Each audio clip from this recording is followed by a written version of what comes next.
আসলে আমার মেয়ে একটা হাসপাতালে কল সেন্টারে চাকরি করে। অভাবী সংসার, তবু বারণ করা সত্ত্বেও চাকরি করে।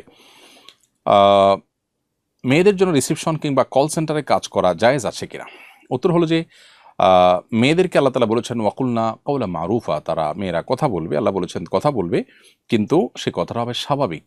আল্লাহ বলেছেন ফালা তাখদাআনা বিল কওল, মেয়েরা কথা যখন বলবে, কথা বলতে গিয়ে কথার ভিতরে মধুরতা, আলাদা কোমলতা সৃষ্টি করে কথা বলতে পারবে না। রিসিপশনে বা কল সেন্টারে কাজ করলে প্রথমত এরকম কোনো মধুরতা, কোমলতা বা কৃত্রিমতা তৈরি করা ছাড়া স্বাভাবিক কথা বলে যদি কথা বলতে পারেন এবং পর্দার মধ্যে থেকে কল সেন্টারে কাজ করতে পারেন, সেটা করতে পারেন।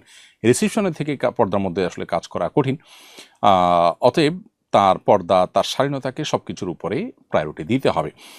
যদি বিকল্প কোনো পথ না থাকে এবং অনন্য উপায়ে থাকেন তার জীবিকা নির্বাহের জন্য, তাহলে বিকল্প কোনো পথ পাওয়ার আগ পর্যন্ত তিনি এই কাজটি করতে পারেন, কিন্তু তার কণ্ঠকে স্বাভাবিক রাখতে এবং পর্দার মধ্যে থেকে কাজ করার চেষ্টা করতে হবে। দেখুন, আমাদের সমাজে তথাকথিত নারীবাদীরা নারীদের অধিকার নামে তাদেরকে এই সমস্ত জায়গাগুলোতে সেট করার প্রবক্তা তারা।